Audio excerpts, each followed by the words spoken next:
नमस्कार। बिहार की सबसे बड़ी बहस में आपका स्वागत है। मैं हूं आपके साथ सुकन्या सिंह। सभी पार्टियों ने अपने घोषणा पत्र सामने रख दिए हैं और पार्टी एक दूसरे के वादों पर सवाल भी उठा रही है।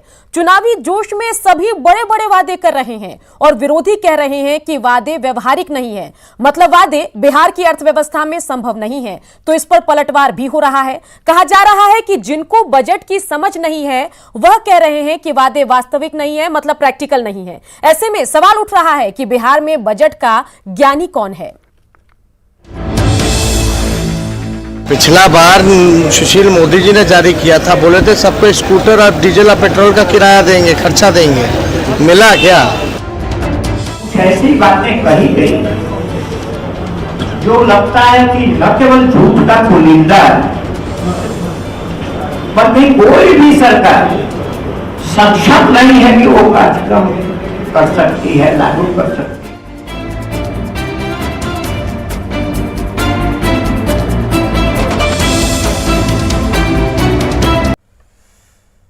तो इसी मुद्दे पर आज हम चर्चा करेंगे। चलिए अपने पैनल से आपका परिचय करा दें। आज आरजेडी का पक्ष रखते नजर आएंगे रामबली चंद्रवंशी। आगे चलकर वो हमारे डिबेट में हमारे साथ जुड़ेंगे और साथ ही आपको बताएं कि कांग्रेस का पक्ष रखते नजर आएंगे सरोज तिवारी, वहीं जेडीयू का पक्ष रखेंगे सुहेली मेहता और अरविंद कुमार नेता बीजेपी का पक्ष रखते नजर आएंगे। और आगे चलकर एनके चौधरी अर्थशास्त्री भी हमारे साथ जुड़ेंगे और पूरे मसले पर अपने एक्सपर्ट कमेंट देते भी नजर आएंगे। चलिए सबसे पहले बात करते हैं अरविंद कुमार बीजेपी नेता से।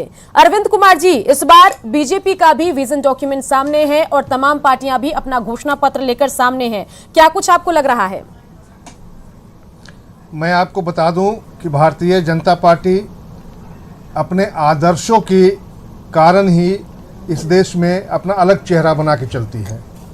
जब भी हम भारतीय जनता पार्टी को जन सेवा का अवसर मिला, हमने जनमानस के सर्वांगीण विकास के लिए कार्य किया। अब बिहार जातीय हिंसा से बाहर निकल चुकी है। 90 दशक का बिहार नहीं है। हमने विकसित बिहार को देखते हुए विजन ऑफ डॉक्यूमेंट हमने तैयार किया है। मैं आपको बता दूं कि यह चुनाव अगले 5 वर्षों के लिए काफ़ी अहम है, क्योंकि जिस ऊंची उड़ान के लिए भारतीय जनता पार्टी और एनडीए के सरकार ने विगत पिछले वर्षों ने एक जमीन तैयार की है, अब वक्त आ गया है कि हम आत्मनिर्भर बिहार की ओर आगे बढ़ें और हमने 5 साल आने वाला आत्मनिर्भर बिहार को हमने जो बीजेपी का संकल्प पत्र है वो हम अपने दर्शकों को दिखाएंगे, लेकिन उससे पहले जो हमारे नेता हैं उनका बायोडाटा क्या कुछ कहता है वो जरा आप देखिए। क्योंकि बिहार की राजनीति में एक दूसरे के घोषणा पत्र पर सभी पार्टियां हमलावर है और बिहार की अर्थव्यवस्था को हमें समझाने की सभी पार्टियां कर रही है कोशिश। और इन सब के बीच चलिए बढ़ते आगे बात करते हैं। हमारे साथ कांग्रेस नेता सरोज तिवारी भी जुड़ गई हैं। सरोज तिवारी जी, ये जरा बताइए कि यहाँ पर आरजेडी की तरफ से 10 लाख रोजगार का दावा किया गया है जिस पर एनडीए हमलावर है और बता रहा है कि बिहार की अर्थव्यवस्था में यह प्रैक्टिकली संभव नहीं है। आप क्या कहेंगे?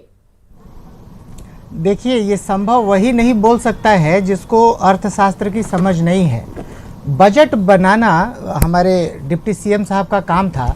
बजट बनाना कोई बहुत बड़ा काम नहीं होता है, लेकिन बजट के पीछे जो विज़न होना चाहिए, जो प्लानिंग होना चाहिए, आपको एक दिशा देना होता है कि हम अर्थव्यवस्था को किस दिशा में लेके जाएंगे। तो वो जो दिशा देना होता है वो दिशा ये नहीं दिखा है। और अगर हम 10 लाख रोजगार की बात कर रहे हैं तो ये दिशा है और ये बड़ा मौजू है, क्योंकि वर्तमान परिस्थिति में जब आपको भारत का भी जीडीपी अब देखिएगा -10 से नीचे है, अब पाकिस्तान और बांग्लादेश से पीछे हैं, तब ऐसी स्थिति में आपको लगता नहीं है कि आप, और इसका अगर उपाय किसी अर्थशास्त्री से पूछिए तो वो बताएंगे कि सरकारी निवेश की जरूरत है और उसमें रोजगार क्रिएट करने की जरूरत है। चाहे रोजगार देने के लिए आपको सरकारी निवेश बढ़ाना पड़े तो बढ़ाना पड़ेगा। यही एकमात्र रास्ता है आपको इकोनॉमिक कोलैप्स से बचने के लिए। और एक और रास्ता कांग्रेस यहाँ कल से दिखा रही है, जब से कांग्रेस का घोषणा पत्र आया है। शराबबंदी की समीक्षा की बात भी कांग्रेस कह रही है, उस पर क्या? देखिए, अभी शराबबंदी पे आप बाद में बात कर लीजिएगा। शराबबंदी से भी नुकसान हुआ है। अगर शराब आप वास्तव में रोक सकते तो बहुत अच्छी बात थी, लेकिन शराब क्या आप सच में आप मानती हैं कि रुक गया बिहार में? नहीं रुका। आपके पास जो शराबबंदी हुआ है इसके वजह से बाहर के स्टेट रेवेन्यू ले रहे हैं, क्योंकि शराब उतनी ही मात्रा में आ रहा है, उससे ज्यादा भी आ रहा है, तो बाहर के स्टेट को रेवेन्यू मिल रहा है, आपका स्टेट तो रेवेन्यूहीन हो गया। एक तो जीएसटी बना तब से आपका पावर जो है वो चला गया। अब आप हाथ जोड़ के खड़े होते हैं नरेंद्र मोदी जी के सामने, उनकी सरकार के सामने, और आपको मिलता नहीं है। और ये हम नहीं कह रहे, आपके मंत्रालय के लोग कह देते हैं, बीजेपी के मंत्री कई बार कह देते हैं। ये चलिए, हमारे साथ आरजेडी नेता रामबली चंद्रवंशी भी जुड़ गए हैं। रामबली चंद्रवंशी जी, स्वागत है न्यूज 18 बिहार झारखंड में। अभी आंकड़े तमाम हम दिखा रहे हैं, सभी जो बड़े नेता हैं, तमाम महागठबंधन की हम बात कर लें या फिर यहाँ एनडीए की बात करें, तो दोनों पार्टियों के जो बड़े नेता हैं उनका बायोडाटा भी चल रहा है। ये जरा बताइए कि अगर हम नीतीश कुमार की बात करें तो नीतीश कुमार जब मुख्यमंत्री बने थे 2000 में, तब उनका जो योग्यता क्या कुछ था, क्या कुछ एक्सपोजर उनका था राजनीतिक, वो हम अपने दर्शकों को दिखा रहे हैं। राजनीतिक एक्सपोजर अगर नीतीश कुमार की बात करें तो वहां पर जो है वो एज अ केंद्रीय मंत्रिमंडल में बतौर कृषि मंत्री भी, कृषि राज्य मंत्री भी शामिल रहे थे, साथ ही लोकसभा में 5 बार चुने गए थे। और अगर हम यहाँ तेजस्वी यादव की बात करें तो उनका भी एक्सपोजर है, वो नेता विरोधी दल हैं, उससे पहले डिप्टी सीएम रहे थे। तो ये जरा बताइए कि डिप्टी सीएम के तौर पर उन्होंने क्या छाप छोड़ी, नेता विरोधी दल रहकर किस किस बड़े मुद्दे पर उन्होंने अपनी बात रखी सदन में, ये बताइए। देखिए सुकन्या जी, ये जहाँ तक डिग्री की सवाल है, इस पर पहले भी बहस होते रहा है, और कई ऐसे नामचीन हस्तियां हैं जिनका डिग्री नहीं है, लेकिन उन्होंने 100 अध्याय से और एक्सपीरियंस से बहुत सारी चीज़ें हासिल कर ली है।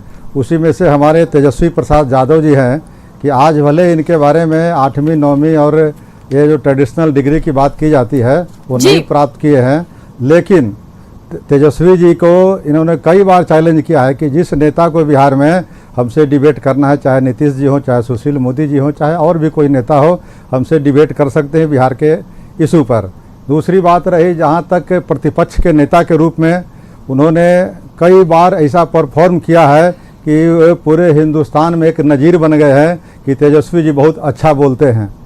तीसरी बात, उन्होंने जब 17 महीने का कार्यकाल संभाला तो 2-2, 3-3 विभाग संभाल रहे थे। दोनों तीनों विभागों में कहीं किसी तरह का कोई अनियमितताएं या कोई किसी तरह का शिकायत अगर नहीं मिली, खूब बढ़िया से परफॉर्म किए।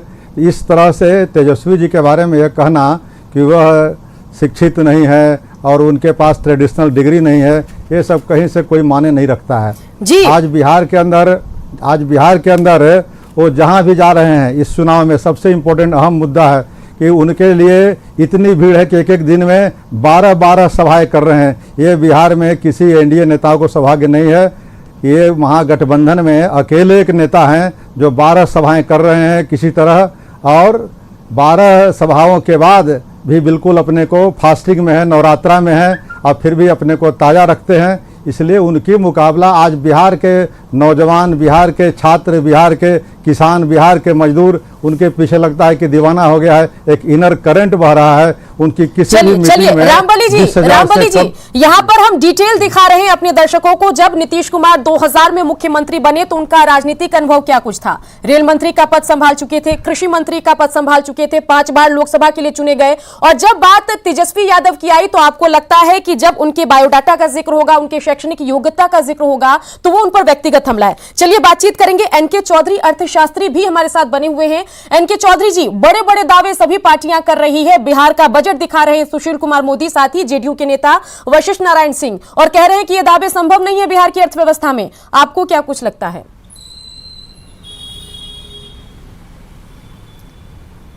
देखिए, वादा तो बड़ा वादा है, महत्वपूर्ण वादा है, और इस बात के लिए आरजेडी को आप सराहना करना चाहेंगे कि उसने रोजगार को मुद्दा बनाया है। रोजगार मुद्दा बनना चाहिए बिहार में। आर्थिक विकास हो यह सब चाहते हैं, लेकिन आर्थिक विकास के साथ साथ रोजगार सृजन हो यह अधिक महत्वपूर्ण है। जॉबलेस ग्रोथ हो सकता है, एम्प्लॉयमेंट नहीं बढ़ सकता है, तो उसका नुकसान होगा। जिनको रोजगार नहीं मिलेगा, आप समझते हैं कि अंततः अर्थव्यवस्था को भी नुकसान होगा, क्योंकि रोजगार का संबंध आय से है। आय नहीं मिलने से मांग नहीं होगी, मांग नहीं होने से आर्थिक विकास नहीं होगा। और दूसरी बात है, युवकों को तो रोजगार मिलना चाहिए ना।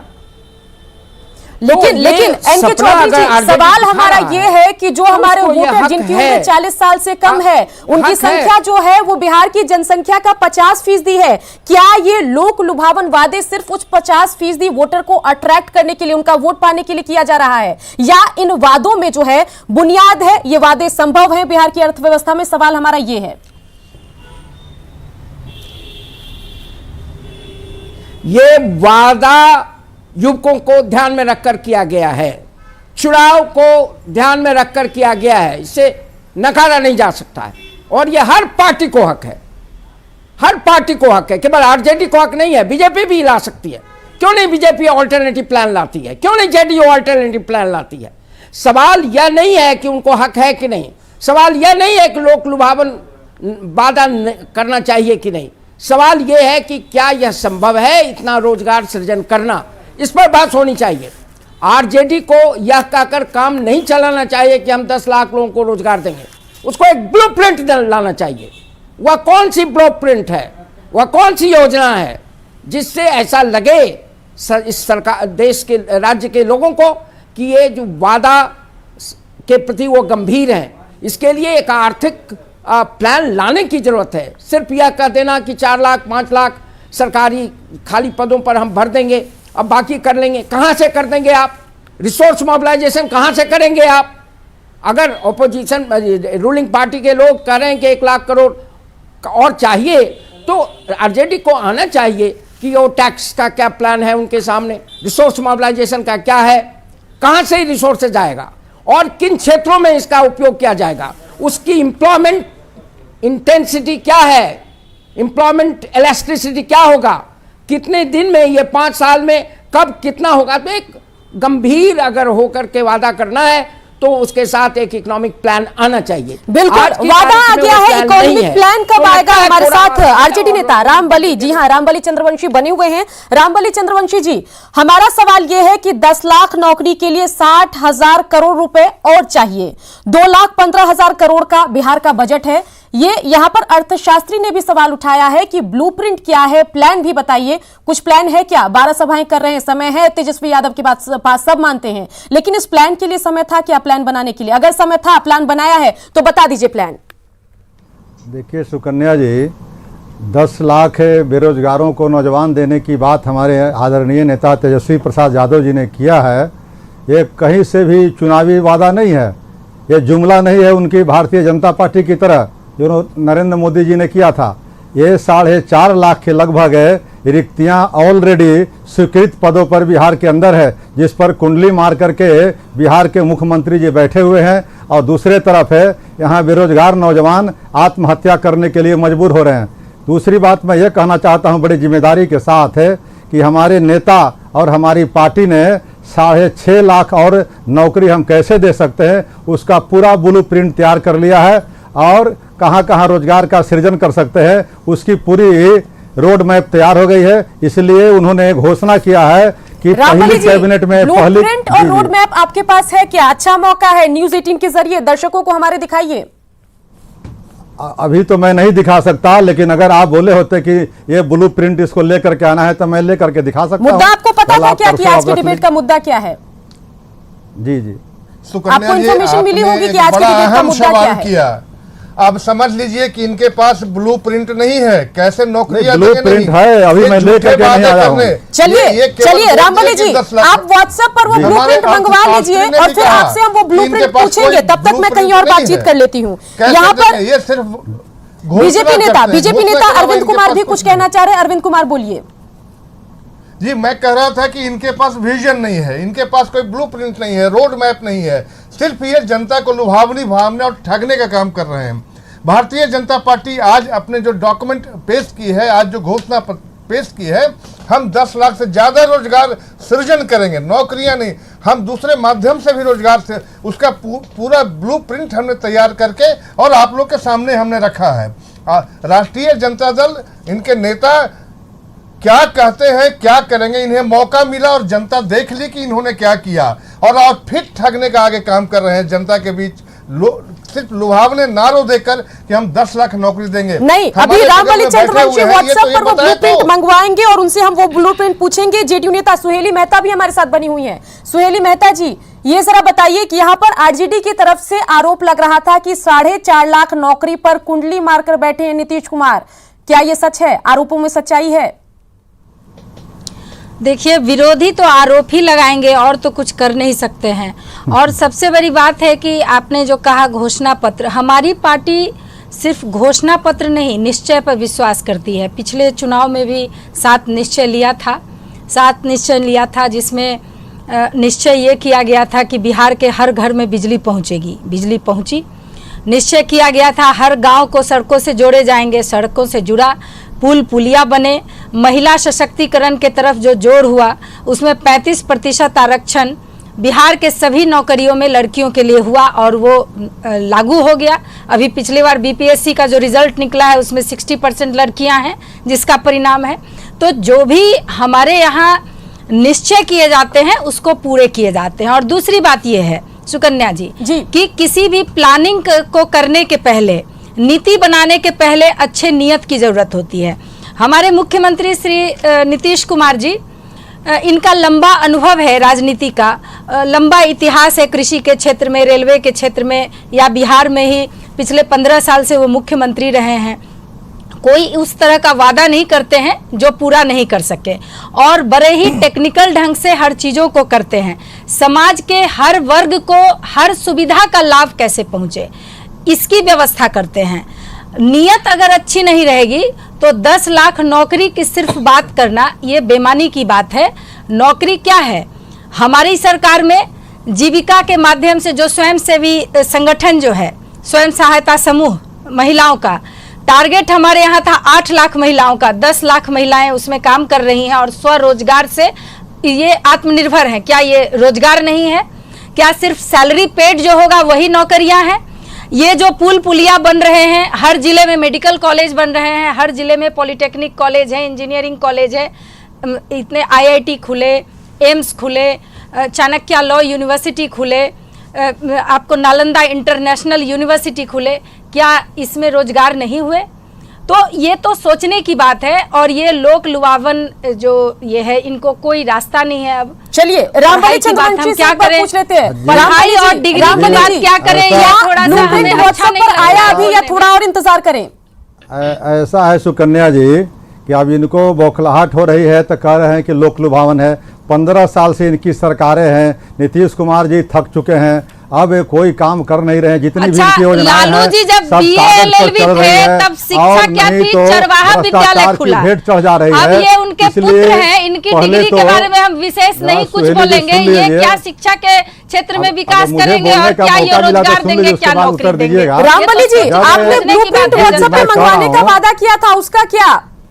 नहीं, मैं कहा कि ब्लूप्रिंट मैं लेकर के आता, लेकिन हमारे जो मैं 10 नवंबर के बाद दिखाएंगे ब्लूप्रिंट। मैं जिम्मेवारी के साथ कह रहा हूं कि हमारा जो महागठबंधन है उनके सारे नेताओं ने एक साथ बैठ करके इस पर ब्लूप्रिंट के साथ और पूरा संकल्प पत्र दोहराया है। इसमें 25 बिंदु है, ये सिर्फ 10 लाख रोजगार की बात नहीं है। उसमें यह बात का भी जिक्र हुआ है कि जो नियोजित शिक्षक 4.25 लाख के लगभग आज सड़कों पर हैं, समान काम के बदले समान वेतन की मांग के लेकर के आज है, उनको भी हमारी सरकार बनते ही किसानों को जो वादा किया गया था पिछले सरकारों में कि हमें कृषि के लागत का 1.5 गुना मूल्य देंगे, लेकिन आज तक नहीं मिला। ये इस तरह की कई वादे हैं। आप कहाँ जहाँ तक कहते हैं रोजगार सृजन की बात, मैं इनसे पूछना चाहता हूँ सुहेली जी से कि आप बताएं कि 2005 में उद्योग के नाम पर बिहार में मोतिहारी और चंपारण के जिलों में चीनी मिलें मिली थी। चीनी मिलों की संख्या कितनी थी, लेकिन आज चीनी मिलें जो है ये क्यों घट गई? क्या रोजगार अगर उद्योग के नाम पर एक सुई का आप कारखाना नहीं खोल सके, लेकिन जो चीनी उद्योग था चंपारण में 17-18 की संख्या में आज घटकर 8-9 की संख्या में क्यों हो गए? इसका जवाब दे सकते हैं? जहां तक रही बात इंफ्रास्ट्रक्चर की, आज बिहार से बच्चे क्यों पलायन कर रहे हैं? रोजगार अगर सृजन होता तो सबसे अधिक पलायन बिहार से बाहर लोगों का होता है, और उस पलायन को अगर रोकने की अगर इनके पास ब्लूप्रिंट होती रोजगार सृजन की तरीका अपनाए होते तो आज बेरोजगारी के मापदंड पर ये बिहार सबसे आगे नहीं होता। इसलिए अब इनके पास कुछ नहीं है सरकार को कहने के लिए। 15 साल सरकार चलिए आप करते हुए सारी इनका हो बातें गया। कर रहे हैं, सारी बातें रामबली जी आप कर रहे हैं, लेकिन ब्लूप्रिंट अब तक आपने मंगवाया नहीं। आपके ब्लूप्रिंट के इंतजार में यहां पर मैं एक छोटा सा ब्रेक लूंगी, उसके बाद जल्द लौटूंगी और शुरुआत आपके ब्लूप्रिंट से ही होगा जो आप व्हाट्सएप से मंगवाने वाले हैं। हम अपने दर्शकों को कहना चाहेंगे कि आप बने रहिए, क्योंकि ब्रेक के उस पार रामबली जी आपको जो आरजेडी का ब्लूप्रिंट है 10 लाख लोगों को रोजगार देने का, वो साझा करेंगे। हम जल्द लौटेंगे। पिछला बार सुशील मोदी जी ने जारी किया था, बोले थे सबको स्कूटर और डीजल और पेट्रोल का किराया देंगे, खर्चा देंगे, मिला क्या? ऐसी बातें कही गई जो लगता है कि न केवल झूठ का पुलिंदा बल्कि कोई भी सरकार सक्षम नहीं है कि वो कार्यक्रम कर सकती है, लागू कर सकती है।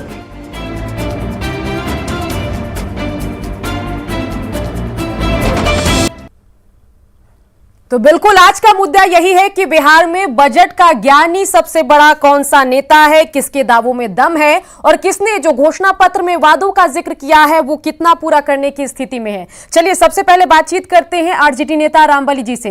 रामबली जी, व्हाट्सएप आया क्या ब्लूप्रिंट का? मैंने कोशिश किया था सुकन्या जी, फोन से भी बात नहीं हो रही है, लेकिन अगर पहले कहे होते मैं पूरे जिम्मेदारी से मैंने कहा कि इस पर महागठबंधन के नेताओं ने तय किया है, ये भाजपा का जुमला रामबली जी, हो सकता है उस ब्लूप्रिंट में कोई ऐसी खुफिया जानकारी हो जो अगर पाकिस्तान या चाइना के हाथ लग जाए तो देश हित में ना हो, इसलिए आप लोग छुपा कर रख रहे हैं। चलिए ये बताइए कि आप बता रहे हैं कि तेजस्वी यादव जो है विधानसभा चुनाव में धुआंधार प्रचार कर रहे हैं, 12-12 रैलियां कर रहे हैं। अभी मैं उनके विधानसभा में प्रेजेंस की जो मानसून सत्र है 2019 लोकसभा चुनाव के नतीजों के बाद था, उसमें वो गायब थे। एक परंपरा रहती है सदन की कि जो बहस की शुरुआत है बजट सत्र की, उसमें सबसे पहले नेता विरोधी दल अपनी बात रखते हैं, उसमें वो प्रेजेंट नहीं थे, उन्होंने अपनी कोई बात नहीं रखी। तो क्या जब चुनाव नहीं होते हैं तब उनकी ऊर्जा में कोई कमी आ जाता है और चुनाव आते ही जब चुनावी मौसम होता है तो उनमें ऊर्जा का संचार हो जाता है? ये जरा बताइए। नहीं, वैसी बात नहीं है। मैं ये कहना चाह रहा था, एक 30 साल का नौजवान पूरे महागठबंधन में मात्र एक हेलीकॉप्टर लेकर के पूरे बिहार में चुनाव की कमान संभाले हुए हैं, और सबसे अधिक जिन एनडीए के नेताओं ने, आप देख रहे होंगे या आपका विजुअल सबको दिखा सकते हैं कि उसका आधा क्या 1/4 भीड़ भी किसी के मीटिंग में नहीं जुट रही है। तो सत्ता में वापसी तो उनको करना है। दूसरे, हाँ बिल्कुल सत्ता में वापसी हो रही है। और दूसरे तरफ इनके विरोधी जो लोग हैं ये 20-20 हेलीकॉप्टर लेकर के बिहार में इनके खिलाफ है प्रचार करने में लगे हुए हैं, लेकिन फिर भी एक नौजवान ये 20 लोगों पर भारी पड़ रहा है, ये दिखाई पड़ रहा है बिहार के अंदर। इसलिए चलिए हमारे साथ जीवन में कांग्रेस नेता सरोज तिवारी भी बने हुए हैं। सरोज तिवारी जी, क्या कह रहे हैं रामबली जी कि महागठबंधन में सिर्फ एक नेता है जिसमें ऊर्जा है और किसी में ऊर्जा नहीं? क्या कांग्रेस में किसी में ऊर्जा नहीं है?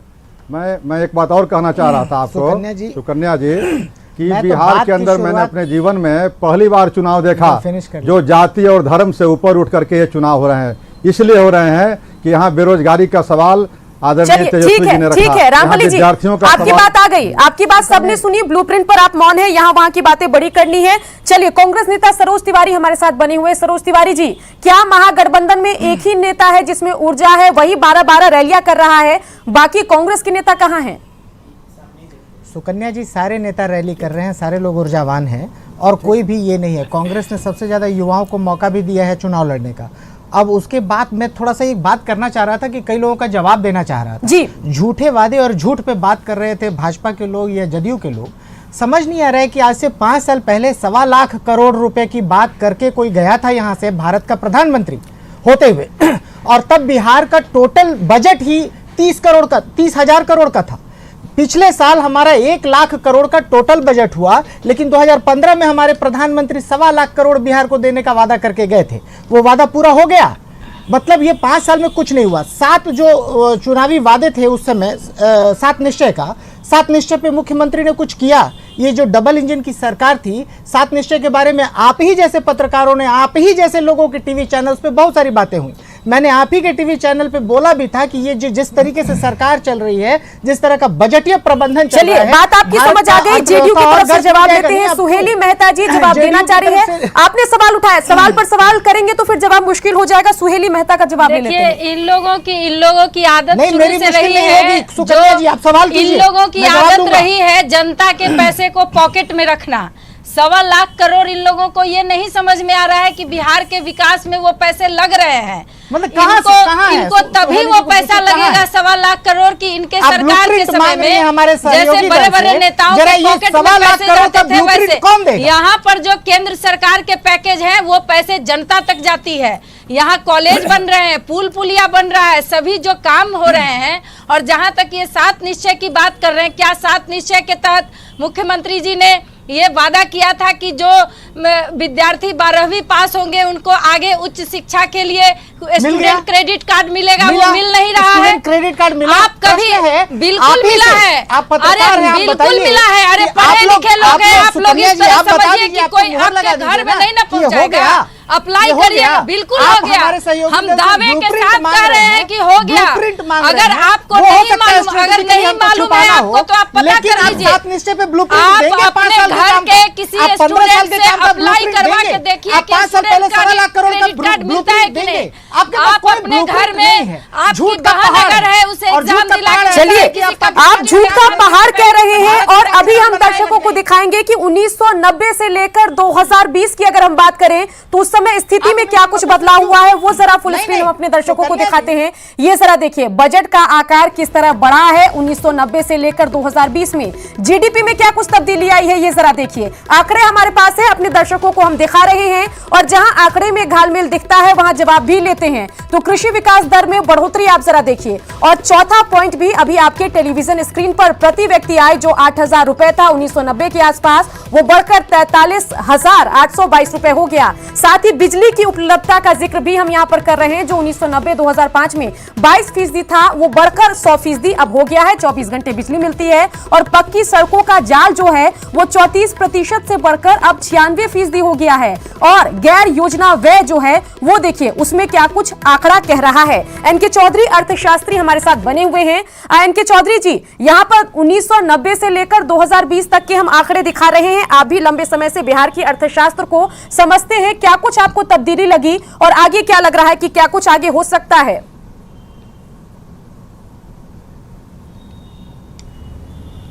देखिए 30 साल का अंतराल है, 30 साल कम नहीं होता है। 90 से अगर आप देखें 2020 है 30 साल का, स्वाभाविक है परिवर्तन होगा, परिवर्तन हुआ है।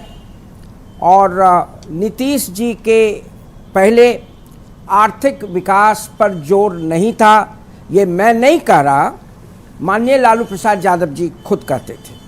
उन्होंने खुद कहा था कि इकोनॉमिक डेवलपमेंट उनका एजेंडा नहीं है, उनका एजेंडा सोशल जस्टिस था और उनकी अपनी परिभाषा थी सोशल जस्टिस की और उस रास्ते पर वो बढ़े। लेकिन जब नीतीश जी आए तो law and order, good governance और डेवलपमेंट पर फोकस हुआ और उसका लाभ बिहार को हुआ है। इसको डिनाई नहीं करना चाहिए कि विकास दर बढ़ी है और इंफ्रास्ट्रक्चर में विकास हुआ है, सड़कें बनी हैं, बिजली की व्यवस्था बहुत ही अच्छी हो गई है। शुरू के दौर में हेल्थ सर्विसेज में भी सुधार हुआ, एजुकेशन में क्वांटिटेटिव एक्सपेंशन हुआ, परिमाणात्मक जो संख्या बढ़ी है, इसको अस्वीकार नहीं करना चाहिए लड़कियों के एजुकेशन में। लेकिन सवाल यह नहीं है कि यह सब हुआ, सवाल यह है कि पोटेंशियल कितना था बिहार में, कितना हमको आगे जाना चाहिए था। यहाँ ऐसे लोग बैठे हैं, हमारे कलीग्स हैं, हमसे कम नहीं जानते, हमसे अधिक ही जानते हैं। क्या यह सच नहीं है कि नीतीश जी के आने के बाद हम लोगों ने उम्मीद की थी कि जो सरकारी विश्वविद्यालयों की स्थिति सुधरेगी, लेकिन क्या हुआ? मैं पटना यूनिवर्सिटी से आता हूँ, सुधरी और क्या हुआ? शिक्षकों के रिक्त पद भरे गए, वर्षों से भरे बोलने दीजिए, अगर आपको बोलना है बोलिए, हम नहीं बोलेंगे। लेकिन मैं बोलूं, आप इंटरफेयर करेंगे तो मैं नहीं बोलूंगा। आप कह सकते हैं सुधरी है। मैं जान रहा हूं कि विभाग का विभाग है जहां 1 या 2 शिक्षक है, कहिए तो मैं नाम ले लूं। यहां पैनल में हमारे बड़े सम्मानित हमारे कलीग बैठे हुए हैं। इतिहास विभाग है, सारी दुनिया में उसका नाम था, पीजी डिपार्टमेंट ऑफ हिस्ट्री। 25-30 लोग यहां बैठते थे, शिक्षक थे। आज कितने टीचर हैं वहां? पटना कॉलेज में कितने टीचर हैं? क्या स्ट्रेंथ है? और पटना यूनिवर्सिटी को छोड़ दीजिए। नीतीश जी ने हमसे कहा था, बड़े सम्मेलन में कहा था कि केंद्रीय विश्वविद्यालय नहीं दिला पाऊं तो मैं केंद्रीय विश्वविद्यालय की सुविधा से लैस करूंगा। यही लैस है। यूनिवर्सिटी में टीचर्स नहीं, स्कूल में टीचर नहीं, क्वालिटी एजुकेशन गायब है। आप चाणक्य नेशनल लॉ यूनिवर्सिटी किसके लिए? गरीब लोगों के लिए वो है। इंटरनेशनल यूनिवर्सिटी नालंदा किसके लिए? चाणक्य बनाइए, वो मेदांता बनाइए, लेकिन जयप्रभा अस्पताल के योजना को कटाई में मत डालिए। सरकारी स्कूलों की स्थिति क्या हुआ? कॉमन स्कूल सिस्टम आयोग का क्या रिकमेंडेशन को? चलिए एनके चौधरी जी, आपको बिहार से बहुत उम्मीदें हैं और क्या लगता है, एक सवाल आपसे ये है कि जो नीतीश कुमार नहीं कर पाए, क्या वो तेजस्वी यादव करेंगे? तेजस्वी का बायोडाटा, सुशील मोदी का, नीतीश कुमार का, तीनों का हम चला रहे हैं। योग्यता जो है तेजस्वी यादव की, लगता है कि सक्षम है? एक बार प्रधानमंत्री का भी चला दीजिए। देखिए, केवल शैक्षणिक बिल्कुल बिल्कुल, कांग्रेस के नेता हमारे साथ कह रहे हैं। कांग्रेस के जो नेता हैं सरोज तिवारी जी, ये जरा बताइए कि प्रधानमंत्री जी हैं क्या बिहार के सीएम कैंडिडेट? कौन है बिहार का सीएम कैंडिडेट? क्या बात कर रही है? बिहार कौन है सीएम कैंडिडेट बिहार का? जब सर्वोच्च आप देते कोई सीएम कैंडिडेट तो उसका चलाते फिर? नहीं, आप सीएम पीएचडी है, मदन मोहन झा पीएचडी है, उनका चलाते हैं रिकॉर्ड। दुख क्यों हो रहा है? क्यों नहीं दिया आपने? इन्हें दुख इसलिए हो रहा है, हर पार्टी अपने हर पार्टी के जिनके जो सीएम कैंडिडेट है वो चल रहा है। कन्या जी, आप इस तरीके से पक्षपात नहीं कीजिए। आप कहिए ना कि भारत के प्रधानमंत्री का भी डिग्री। चलिए, आपसे ये सवाल नहीं था। एनके चौधरी अर्थशास्त्री हमारे साथ हैं। एनके चौधरी जी, कुछ गंभीर आरोप आपने राज्य सरकार पर लगाए, कुछ खामियां भी बताई और कुछ जो अच्छे काम उन्होंने किए उसका भी आपने जिक्र किया, लेकिन आपने कहा कि बिहार से उम्मीदें और ज्यादा की थी। जो नेता प्रतिपक्ष के रूप में तेजस्वी यादव ने छाप छोड़ी है, जो उप मुख्यमंत्री के तौर पर उन्होंने काम किया है, जो उनकी शैक्षणिक योग्यता है, उस लिहाज से आपको क्या लग रहा है? जो कमी रह गई नीतीश कुमार से, आगे कौन पूरा करेगा? देखिए, अगर नेतृत्व क्षमता की बात करेंगे तो मैं बहुत ईमानदारी से जो मैं समझता हूं वो शेयर आपसे करना चाहता हूं। There is no match. Tejashwi Yadav और नीतीश कुमार में कोई मैच नहीं है, लेकिन तेजस्वी में पोटेंशियल है, वो विकसित हो रहे हैं, लेकिन नीतीश कुमार का कोई मैच नहीं है। और यही कारण है कि महागठबंधन की ये बड़ी कमजोरी है। ये डायनेस्टी से काम नहीं चलेगा बिहार को। लेकिन मैं यह नहीं कहूंगा कि तेजस्वी को अधिकार नहीं है। तेजस्वी को अधिकार है राजनीति करने का, युवा है, और नमा पास करने ही से सब कुछ खराब नहीं हो जाता है। कम पढ़े लिखे लोग भी राजनीति में आते रहे और अच्छा करते रहे। मैं तो आशा करूंगा कि वो आगे चलिए, आपने मुखर होकर अपनी बात रखी। एनके चौधरी जी, आपका शुक्रिया। एक आखिरी बार मैं रामबली चंद्रवंशी से पूछूंगी। रामबली जी, ब्लूप्रिंट आया क्या? हाँ या ना? जी, हेलो। हाँ रामबली जी, ब्लूप्रिंट आया क्या? नहीं, ब्लूप्रिंट में कहा कि इतना जल्दी नहीं है कि चलिए, दोबारा आपको डिबेट में बुलाएंगे तो ब्लूप्रिंट लेकर आइएगा। और इसी के साथ एक अहम मुद्दे पर हमने चर्चा करने की कोशिश की और सवाल हमारा यह था कि बिहार के बजट का आखिर ज्ञानी कौन है? सभी बड़े नेताओं का शैक्षणिक योग्यता, राजनीतिक एक्सपोजर और कौन कौन से बड़े पद पर वो रहे वो भी हमने आपको दिखाया। जो उनकी घोषणाएं थी, सभी पार्टियों की घोषणा भी हमने दिखाई और अपने एक्सपर्ट के पैनल से हमने जानने समझने की कोशिश भी की कि बिहार की अर्थव्यवस्था में कौन सी घोषणाएं हो सकती है, कौन सी घोषणाएं प्रैक्टिकल है और कौन व्यवहारिक नहीं है। बने रहिए न्यूज़ 18 बिहार झारखंड के साथ, क्योंकि लगातार चलता रहेगा खबरों का सफर। पिछला बार सुशील मोदी जी ने जारी